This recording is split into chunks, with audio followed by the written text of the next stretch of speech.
Texto sagrado, Atos capítulo 3, do verso 1 ao verso de número 10. Glória a Deus. Penso que eu tenho dito tudo.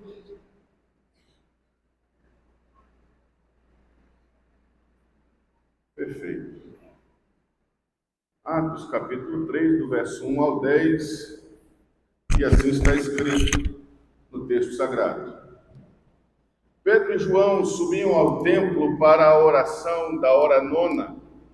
Era levado um homem coxo de nascença, o qual punham diariamente à porta do templo, chamado Formosa, para pedir esmola aos que entravam. Vendo ele a Pedro e João que iam entrar no templo, implorava que lhe dessem uma esmola. Pedro, fitando-o juntamente com João, disse: olha para nós. Ele os olhava atentamente, esperando receber alguma coisa. Pedro, porém, lhe disse: não possuo nem prata nem ouro, mas o que tenho isso te dou. Em nome de Jesus Cristo Nazareno, anda. E tomando-o pela mão direita, o levantou. Imediatamente os seus pés e tornozelos se firmaram. De um salto se pôs em pé, passou a andar e entrou com eles no templo, saltando e louvando a Deus. Viu todo o povo andar e a louvar a Deus, e reconheceram ser ele o mesmo que esmolava, assentado à porta formosa do templo. E se encheram de admiração e assombro por isso que lhe acontecera. Amém. Senhor bendito, aqui estamos nessa manhã diante de Ti. Pedimos que a Tua palavra alcance lugar em nossos corações. Pedimos que o Teu Espírito Santo nos alcance, Senhor, e traga vida a nós. Que o Senhor nos exorte, que o Senhor nos console, que o Senhor nos fortaleça, que o Senhor nos edifique. Que o Senhor glorifique o seu nome através dessa mensagem. Que o mensageiro suma e que o centro da mensagem, Jesus Cristo, apareça. Ajude-nos, Senhor, a alcançar isso nessa manhã, para a tua glória. Assim nós oramos em nome de Jesus. Amém. Meus queridos irmãos, nós estamos na jornada de fé e nessa jornada de fé nós estamos trazendo sermões baseados no poder do alto. E nessa manhã, com a permissão de Deus, nós iremos falar sobre o poder para crer. O poder para crer. Esse texto que nós acabamos de ler retrata uma situação muito comum para os judeus. O judeu, como os irmãos sabem, o dia dele começa às 6 da manhã e termina às 6 da noite. Nesse período, ele tem 3 períodos de oração. Durante o dia do judeu, ele tira 3 períodos para estar diante do Senhor em oração, às 9 da manhã, ao meio-dia e às 3 da tarde. Aqui estavam esses homens indo ao templo em um desses momentos de oração, Pedro e João. Por que eles mantiveram esse costume judaico de continuar indo ao templo para orar, mesmo depois de terem sido alcançados por Cristo Jesus? Sabe por quê? Porque eles perceberam em Cristo uma vida de oração. Eles perceberam no próprio Senhor Jesus que o Senhor Jesus orava, e não orava apenas 3 vezes por dia, mas era uma vida contínua de oração. Então os discípulos, eles chegaram à constatação que se o próprio Cristo precisa orar, nós precisamos orar também.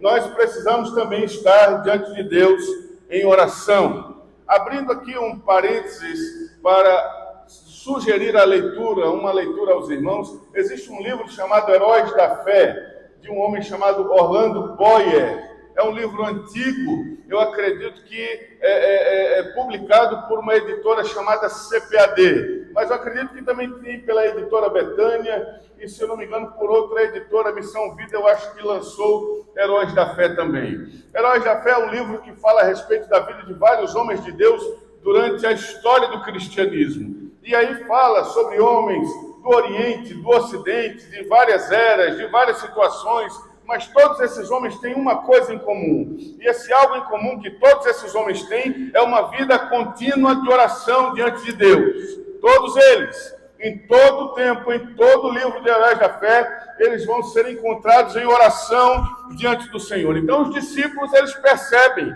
que se o próprio Cristo ora, nós também precisamos orar. E eles estão subindo para o templo, e eles estão saindo dos seus lugares e estão adentrando as portas que davam acesso ao templo. Eram várias portas. Existia a porta das ovelhas, existia a porta dos escravos, existia a porta, várias portas. E essa porta em específico, chamada Porta Formosa, dizem os historiadores que ela tinha 9 metros de altura e 5 metros de largura. Era uma porta enorme.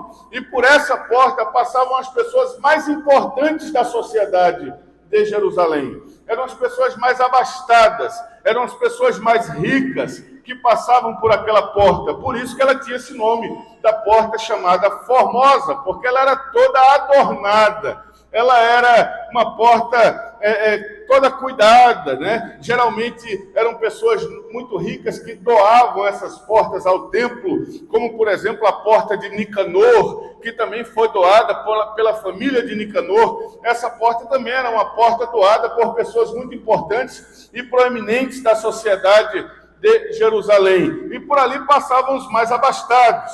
Então, era muito interessante e estratégico colocar nessa porta, onde passavam as pessoas mais ricas, os mendigos, aquela turma para pedir. Como diz o comerciante, essa porta ela tinha uma calçada quente. Então, o pessoal passava muita gente por ali. E não existia um outro lugar mais estratégico para colocar um mendigo do que naquele lugar. Porque com certeza ele receberia ali boas doações. Se você está indo ao templo, geralmente quem está indo ao templo, ele está indo com o coração mais quebrantado, ele está indo com uma predisposição maior em fazer aquilo que agrada a Deus. Se às vezes a pessoa está meio com culpa, um sentimento de culpa, ela já acha que uma boa ação ali já vai amenizar a ira do Eterno com ela, então ela já vai doar alguma coisa a mais ali, fazer alguma coisa, para que quando ela esteja diante do Eterno no templo, ela vai dizer, olha, eu dei uma esmola lá fora, eu ajudei as pessoas, eu estou ajudando a turma, Então, existia essa estratégia de colocar esse homem nesse lugar. Esse lugar é um lugar maravilhoso para a mendicância. E ali estava para a mendicância. E ali estava esse homem fazendo isso daí. E aí, de repente, surgem ali 2 homens que não eram ricos, pelo menos não da riqueza terrena e material, e eles estão entrando por essa mesma porta. Eu não sei o que é que deu na cabeça de Pedro e João para estar entrando por ali. Talvez era a porta mais próxima. Quem é desencanado com essas coisas não quer saber se entra por ali rico, se é pobre, se é gente com um olho só, que é com 2. Você é desencanado, você vai entrar em qualquer lugar. Eu quero entrar. Qual é a porta que dá para entrar? Essa daqui. Então eu vou entrar. E lá estavam Pedro e João indo ao templo, à hora da oração, e eles estavam passando por aquela porta. E ali estavam as pessoas mendicando. Não era apenas esse que estava ali pedindo, existiam outras pessoas pedindo. E ele está subindo aquelas escadarias, e quando ele está passando por aquele homem que já tinha 40 anos que estava mendicando, já era uma pessoa que estava ali há mais de 40 anos tendo essa mesma atitude, nós vamos ver isso em Atos 4:22, ele está passando por ali, ele estende a mão para os 2 para receber, né, um negocinho, alguma coisa. E aí Pedro e João olham um para o outro. Eu acredito que Pedro e João dizem assim, mais liso do que ele somos nós estamos aqui, eu acho que nós estamos mais lisos do que esse rapaz. Mas é o seguinte, nós temos uma coisa que esse rapaz com certeza não tem e que nenhuma das pessoas que está passando por ele tem. Nós temos poder de Deus em nossa vida. E aí eles olharam para aquele homem e disseram, olha, nós não temos prata, não temos ouro, mas o que nós temos, nós te damos. Eu acredito que o rapaz falou, agora que eu vou receber uma coisa maravilhosa. Em nome de Jesus Cristo Nazareno, levanta-te e anda.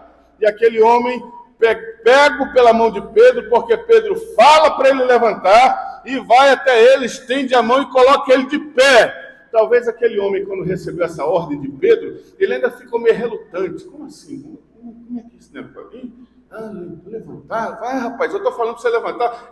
Vem cá. Aí Pedro, daquele jeito Pedro de ser, chegou lá para ele, pegou na mão dele e disse, se coloque de pé. E ele se colocou de pé, e ali o assombro assumiu todo aquele lugar, e aquele lugar que antes era um lugar de mendicância, de pedir esmolas e trocados, virou um grande lugar de adoração e de louvor ao nosso Deus. Esse é o texto que nós acabamos de ler, e esse é o texto que nós vamos nos ater nessa manhã. Quais são os princípios que nós podemos aprender desse texto. Lembrando mais uma vez, o livro de Atos é um livro de princípios, não é um livro para nós fazermos da forma como está aqui, é o princípio que vale.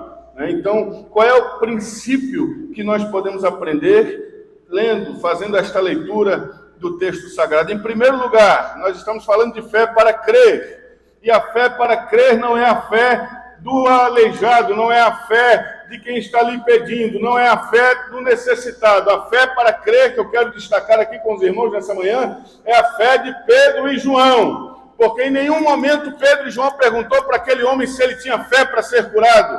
Em nenhum momento ele perguntou para aquele homem e percebeu naquele homem fé. A fé que agiu nesse momento foi a fé de Pedro e João. E é sobre esta fé que nós vamos falar nessa manhã. Então, quais são os princípios que nós podemos aprender com esta fé, com este poder para crer que Pedro e João tinham? Em primeiro lugar, irmãos, quando nós temos em nossa vida esta fé para crer que existia na vida de Pedro e João, nós enxergamos a necessidade real e não a aparente das situações.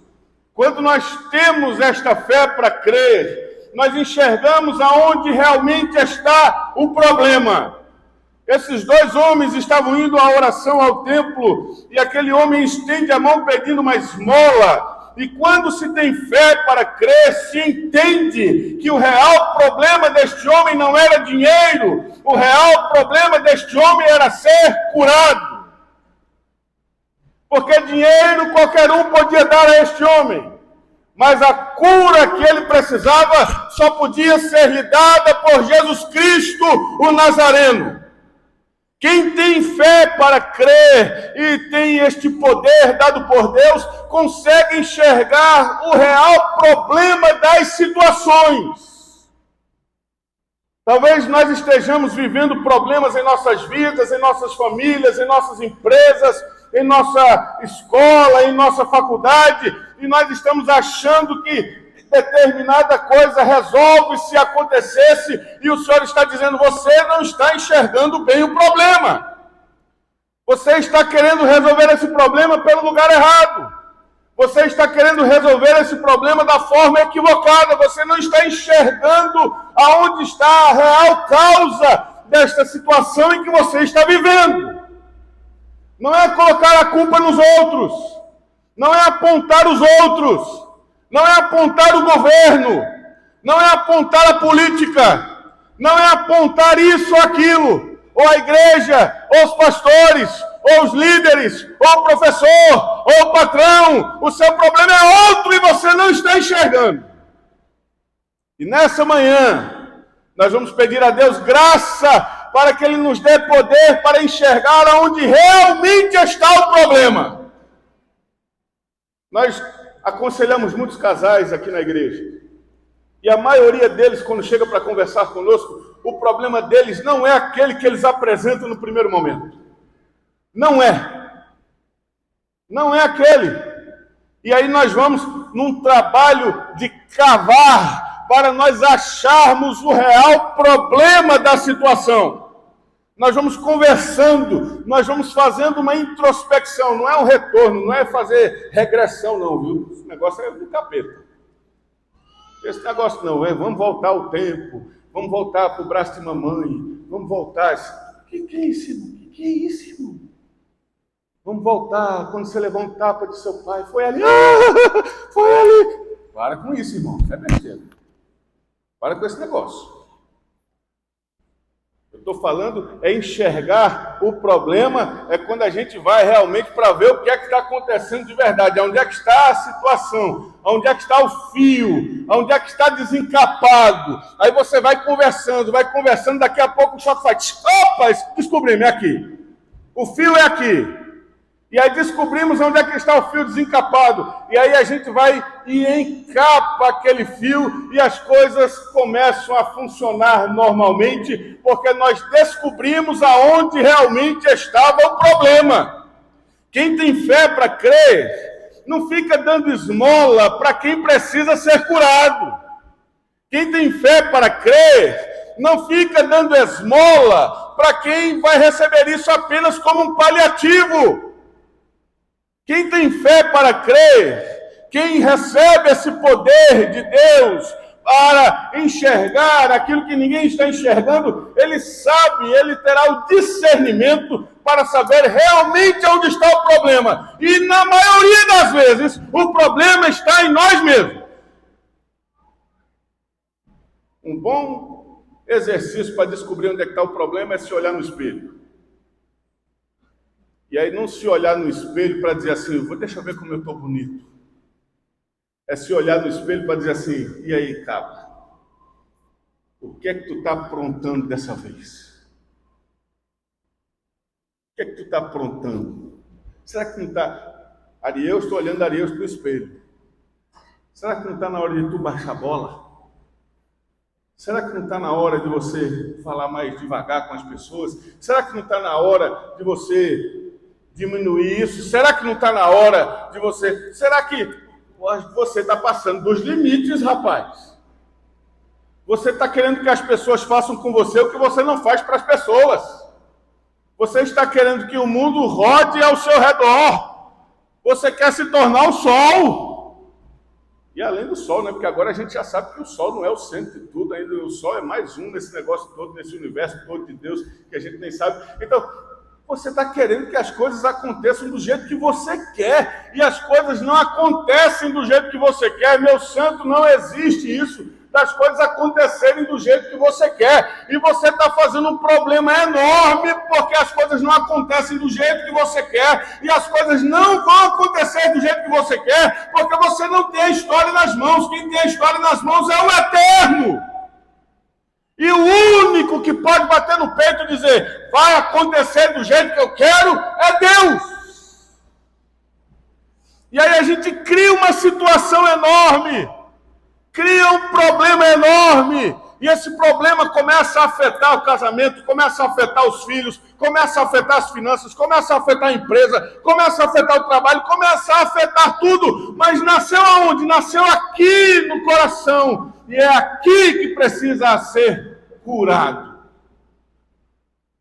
Nessa manhã, a minha oração é para que o Senhor nos mostre aonde está o problema na nossa vida.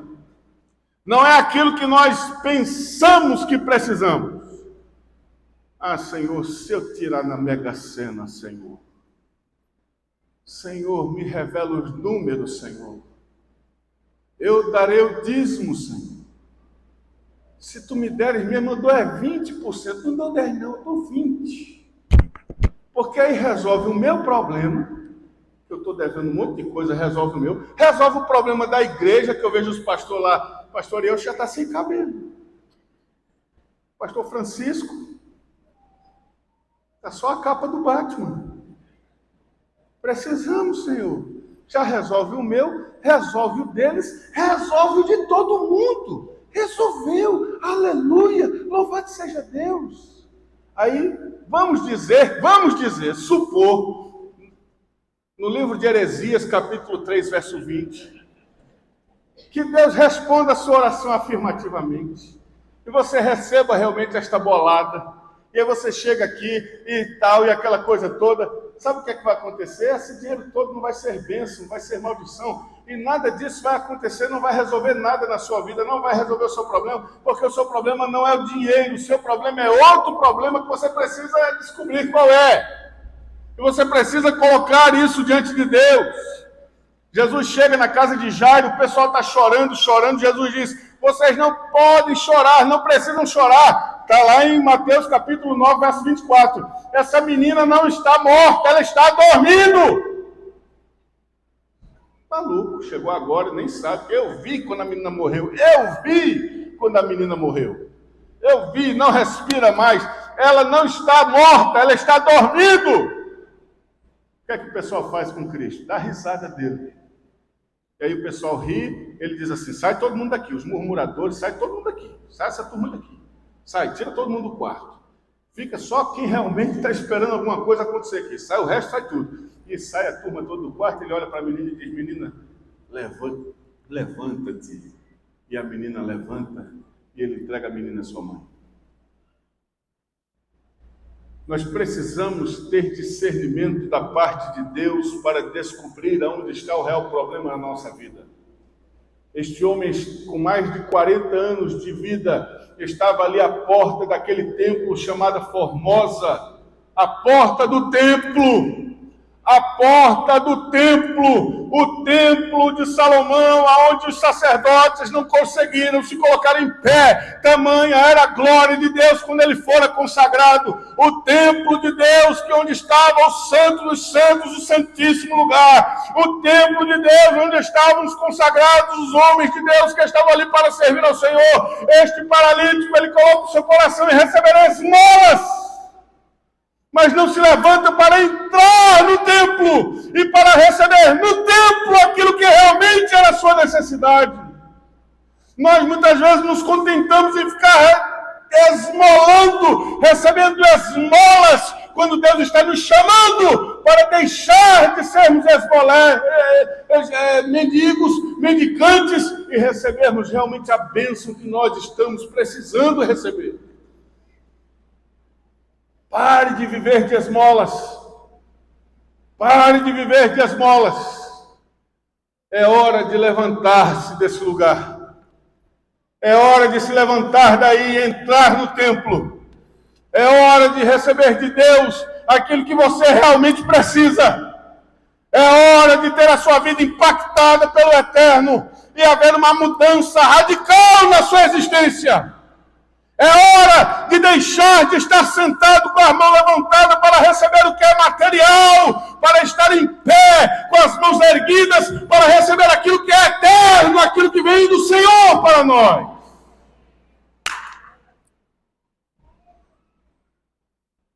Quem tem poder para crer sabe discernir onde está o real problema. Segundo, o tempo já vai. Segundo, quando nós recebemos esse poder para crer, esse poder não apenas é para nós, para nos abençoar, mas ele também é para ajudar ao próximo em seus problemas. Ele também é para ajudar ao próximo. Eu lembro que há uma história onde o Papa Leão está ali na construção da Catedral de Roma, e ele está ali com pessoas ao seu redor, e se eu não me engano era Tomás de Aquino, que fazia parte dessa conversa. Não sei se era Tomás, agora não me lembro bem. A gente vai passando os anos, o HD vai falhando. E aí ele está ali diante daquela monstruosidade, aquela construção linda, e ele olha para Tomás de Aquino e diz: Tomás, vede aqui que grandes construções. Agora nós não precisamos mais falar como Pedro e João, não tenho prata nem ouro, olha o que nós temos hoje, olha a grandeza de Roma. E ali Tomás olha para o Papa e diz: é verdade, nós não temos mais necessidade de dizer, não tenho prata nem ouro, mas nós não temos autoridade para dizer, mas o que eu tenho, isso eu te dou, em nome de Jesus Cristo, levanta e anda. Nós temos toda essa estrutura, mas não temos aquilo que realmente vai mudar a vida das pessoas ao nosso redor. Será que nós podemos dizer para as pessoas: olhem para nós como Pedro e João fizeram? Porque Pedro e João olharam para aquele homem que estava ali mendigando e disseram àquele homem: olhe para nós, olhe para nós, olhe para a nossa vida, olha para nós agora. Porque eu não tenho prata nem ouro, mas eu tenho algo que é muito superior à prata e o ouro. Será que nós temos condições de dizer às pessoas hoje: olhem para nós? Depois que esses homens falaram para aquele homem e deram a ordem para que ele se levantasse, Pedro vai até ele e o toma pela mão direita, como diz o verso 7. Pedro vai até esse homem e o levanta. Irmãos, nós estamos precisando urgentemente de pessoas que estejam dispostas a levantar outras e não abatê-las. Pessoas que estejam dispostas a estender mãos para ajudar e não para estender dedos com sinal de acusação. Porque acusador nós já temos um que é perito nisso, profissional, formado, PhD, que é Satanás. Ele é PhD e ele faz o serviço dele muito bem feito. Mas às vezes eu vejo algumas pessoas querendo fazer sociedade com o diabo. E aí fazem uma sociedade, fala assim, você acusa um pouco, eu acuso um pouco. Você acusa um pouco, eu acuso um pouco. Né, para não cansar o diabo, porque às vezes o diabo também pode, depois ele vai ter hora extra, essa coisa toda. Então, o diabo faz um pouco, eu faço um pouco, você faz um pouco, e a gente vai acusando. E aí a internet é uma maravilha para isso. Pá, pá, pá, pá, pá, pá. Eu não perco tempo com isso. Vocês acham que a gente não recebe mensagem e essas coisas? Pastor, o senhor está sabendo? O senhor está sabendo? Sabendo, meu filho? De quê, meu filho? Fala, meu filho. Estão dizendo, esse negócio de estão dizendo. Quem está dizendo? Não, assim, eu acho que são vozes. Eu acho que essa pessoa está andando assim, ela escuta vozes. Porque esses estão dizendo nunca tem nome. Esses estão dizendo nunca tem pessoalidade, nunca tem RG, nunca tem CPF. Esses estão dizendo nunca tem rosto. Eu digo, estão dizendo, então quem está dizendo? Pelo amor de Deus, traga, vem aqui, vamos começar, mostre. Não, pastor, é só para alertar o Senhor. Eu digo, bom, outro sócio do Espírito Santo agora. Porque antes era sócio do diabo, agora é sócio do Espírito também. Meus irmãos, nós não precisamos de pessoas que estão prontas para afogar quem já está se afogando, como era o caso de Pedro. Nós estamos precisando de pessoas que estendam as mãos e ajudem quem está precisando de ajuda. Marcos, no capítulo 2, verso 3, mostra um paralítico sendo levado a Cristo, conduzido por 4 pessoas. 4 pessoas estão levando um paralítico a Jesus, e eu pergunto para esses 4, se eu assim pudesse, vocês também não tinham pedidos não para apresentar? Vocês também não tinham problemas? Vocês também não tinham? Nós tínhamos problema. Com certeza eles iriam dizer, com certeza eu tinha um problema, eu também tinha minhas necessidades, também tinha meus desejos, também tinha meus anseios, mas ali a gente se juntou para abençoar aquele paralítico. E se o paralítico recebendo, para nós era uma bênção. Ele recebendo para mim a vitória. Quando eu vejo um irmão colocando no history que ele comprou uma Ferrari F40 da mais nova possível, eu digo, aleluia! Eu não digo, esse irmão deve ter roubado alguém. Quando eu vejo o pessoal colocando coisas bonitas, alegres, eu digo, louvado seja Deus, que bênção. Fulano está em tal lugar, está viajando, foi para Marte. Aquela coisa toda, eu digo, aleluia! Glória a Deus, ajuda Jesus. Jesus, lembra de mim também, se um dia eu puder, lembra de mim, põe eu na lista de espera. Faz também comigo, mas Senhor, eu estou alegre que esse irmão está recebendo essa bênção. Aleluia! Que bênção do Senhor. Não, esse irmão deve estar fazendo alguma coisa, deve estar fazendo, com certeza. Os amigos de Jó. Jó, você fez alguma coisa de errado. Não é possível você estar passando por essa... Você fez alguma coisa, você pecou em algum lugar, você fez alguma... Não é possível. Nós não estamos precisando dos amigos de Jó, nós estamos precisando dos amigos que estendem as suas mãos para ajudar aqueles que estão precisando.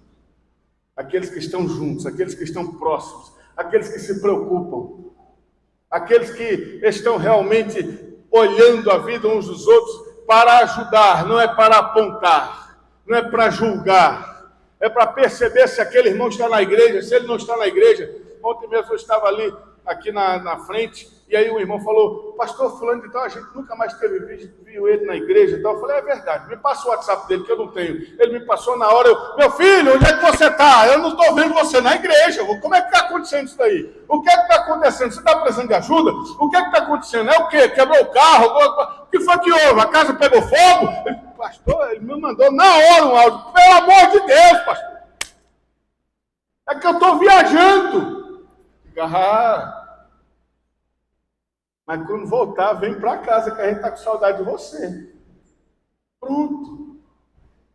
Com certeza, esse irmão fez a viagem dele tornou-se mais saborosa, mais agradável. Mas, rapaz, lembraram de mim. Não lembram de mim apenas para me apontar, lembram de mim porque querem cuidar da minha vida. Querem cuidar de mim, se preocupam comigo. Estes homens, Pedro e João, eles têm poder para crer. E aí a gente pensa que poder é aquela coisa. Não, poder é poder para ajudar o próximo, para estender a mão, para se preocupar. Se preocupe com alguém. Se você está se preocupando muito contigo, pare um pouco, diga: Senhor, deixa isso aqui um pouco de lado. Eu quero me preocupar com alguém, Senhor. Coloque alguém no meu coração, na minha vida, para eu tomar conta. Eu quero ajudar pessoas. 740 decididos no musical. Quem é que vai acompanhar essa turma? Se preocupar com elas, tirar os carrapichos? Porque a igreja vem aqui e diz assim: quem quer Cristo Jesus? Aí o pessoal vem aqui na frente. O serviço não acaba aqui, o serviço começa aqui. Porque nós não podemos apenas dar filho. A mãe não dá somente o filho, ela não tem somente o filho. Ela tem o filho, ela tem dor de parto, ela tem o filho, e a partir daquele momento ela se levanta da cama e diz: pronto, agora está tudo bem, Deus abençoe, já tive um menino. Não, meu amigo. Ali é que vai começar tudo. Pega o menino, traz até ela, ele vai começar a mamar, e aquela coisa toda, vai ficar dia sem dormir, vai dar trabalho, é trabalho. Mas daqui a pouco esse menino está grande. E ele vai cuidar de alguém. Nós precisamos de pessoas para cuidar das outras. Nós precisamos de alguém que dê a mão a este paralítico e coloque ele em pé. Nós precisamos de alguém que tenha a atitude de ajudar este paralítico a colocá-lo em pé. E não para derrubá-lo, mas para levantá-lo, para amá-lo, para entendê-lo, para colocá-lo em pé, para que juntos possamos adorar a Deus na beleza de sua santidade. Senhor, me usa, Senhor. Me usa nessa manhã. Me usa para ajudar pessoas, Senhor. Eu quero me colocar diante de Ti. Me use, Senhor. Me use para ajudar pessoas. Me use para conduzir pessoas à Tua presença. Freia minha língua, Senhor. O Senhor sabe como é que eu sou, Pai. Essa é uma oração bem sincera, tá? O Senhor sabe, Pai, e faz isso no teu quarto, não faz aqui na igreja, não, porque senão o pessoal que está do teu lado vai ouvir isso, vai pegar mal para você. Então, lá no teu quarto, você fala assim: Senhor, o Senhor sabe que eu sou fofoqueiro, Senhor. Eu não aguento com a língua na boca, Senhor. Ah, Senhor, meu nome, Senhor, deveria ser diário do dia. Eu não consigo, Senhor. Não tem aquele negócio de 20 em 20 minutos tudo pode mudar. Senhor, sou eu. Eu quero atualizar as pessoas de tudo. Senhor, meu nome deveria ser feed do Instagram. Tem misericórdia de mim lá no teu quarto. Não faz aqui, lá no teu quarto. Por isso que tem a oração que a gente faz em coletivo e tem a oração do quarto. Nós vamos falar isso na semana que vem, com a permissão de Deus. A oração do quarto é aquela que você rasga mesmo e coloca tudo diante do Senhor e mostra todas as tuas feridas, mostra todas as tuas mazelas. Essa, Senhor, tem misericórdia de mim. Me ajuda, Senhor. E com certeza Deus vai te ajudar. Da próxima vez que a língua coçar aqui, o Espírito Santo vai dizer: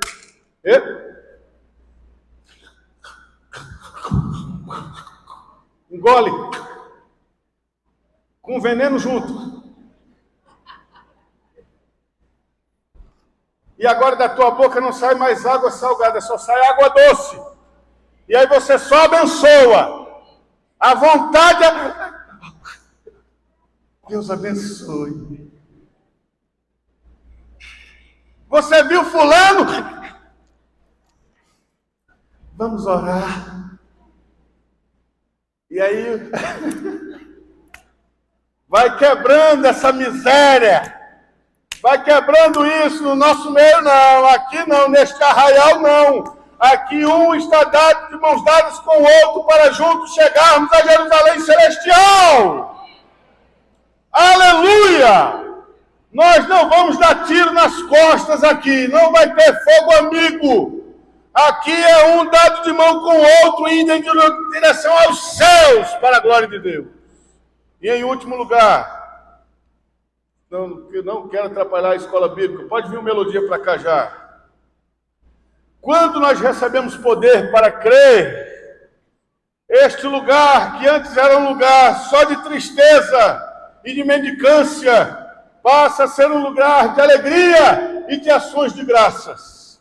Esse lugar que antes era um lugar cheio de pessoas apenas pedindo, pessoas mendicando, agora é um lugar cheio de adoradores. Eles estão entrando no templo, diz o texto sagrado, que no verso 7, Pedro toma pela mão direita, o levantou, imediatamente os seus pés e tornozelos se firmaram, de um salto se pôs em pé, passou a andar e entrou com eles no templo, saltando e louvando a Deus.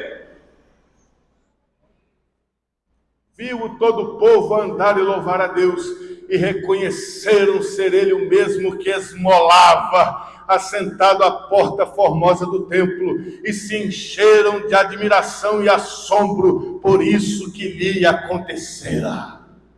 Aleluia! Esse homem entra no templo saltando e louvando a Deus. Aquele homem antes paralítico que não tinha condições de fazer isso, agora através do poder de Deus em sua vida, porque Pedro e João dizem claramente na sua defesa, diante daquelas autoridades religiosas, que foi a fé em Jesus Cristo que fez aquele milagre. E agora este homem, que antes completamente incapacitado por sua necessidade física, agora estava em pé, saltando e louvando a Deus. A vida deste homem fora completamente mudada e nunca mais ele ia voltar para pedir esmola, nunca mais. Porque conhecereis a verdade e a verdade vos libertará. E a verdade nos liberta não é apenas para a salvação, a verdade nos liberta de coisas que nós fazemos que nos mantém na mendicância. Nessa manhã, queridos,